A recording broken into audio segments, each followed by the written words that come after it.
8वीं थल jeep rally के मुकाबले इस वक्त सराय थल में जारी है और प्रीपेड कैटेगरी का वो मंजर जो आपने देखा नहीं होगा और इससे कबल देखने के लिए यही मंजर है जो शायकीन यहाँ पर आया करते हैं गाड़ियों की ट्रैकिंग पॉइंट से रवानगी का। ये वो मंजर है, धुआं उड़ाती, धूल को उड़ाती हुई गाड़ियाँ हैं इस वक्त अपनी जो फाइनल राउंड की जीत के लिए अपनी मंजिल की जानिब रवां दवां हो चुकी हैं। और ट्रैक की कंडीशन आपको दिखाते हैं, जब गाड़ी गुजर जाती है तो ट्रैक की कंडीशन देखें किस तरह की होती है, कुछ नज़र नहीं आता आगे क्या है, क्योंकि इतनी स्पीड में यहाँ से गाड़ियाँ जा रही हैं, इतनी तेज़ी से जा रही है। और यही वो मंजर होता है जिसको देखने के लिए पूरा साल ये जो शायकीन है वो इंतज़ार करते हैं। और इस वक्त सराय थल में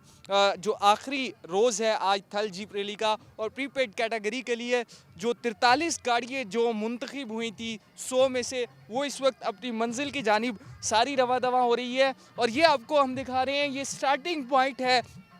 जिसे खूबसूरती से सजाया गया है और इसके इर्द गिर्द आप देख सकते हैं कितनी बड़ी तादाद में यहाँ पर लोग मौजूद हैं और इस थल जीप रैली को 8वां एडिशन है, इसको एंजॉय कर रहे हैं। और इसके साथ साथ जो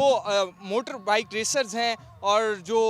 वो बड़े पुरुमीद दिखाई देते हैं अपने जो मुकाबले को जीतने के लिए। और टाइटल के दिफा के हवाले से बात की जाए तो नादिर मक्सी और इसके साथ साथ साहबजादा सुल्तान जो साबका इस जीप रैली के विनर हैं वो भी बड़े पुरुमीद हैं। और शायकीन पूरे ट्रैक पर आपको सराय थल में दिखाई देंगे जहां पर गाड़ियों का इस्तकबाल भी किया जा रहा है और खूबसूरती के अंदाज से 3 रोज़ तक सजने वाला जो थल जीप रैली का मेला है आज इख्तिताम पजीर हो जाएगा। और फाइनल राउंड के लिए गाड़ियों की रवानगी का सिलसिला जो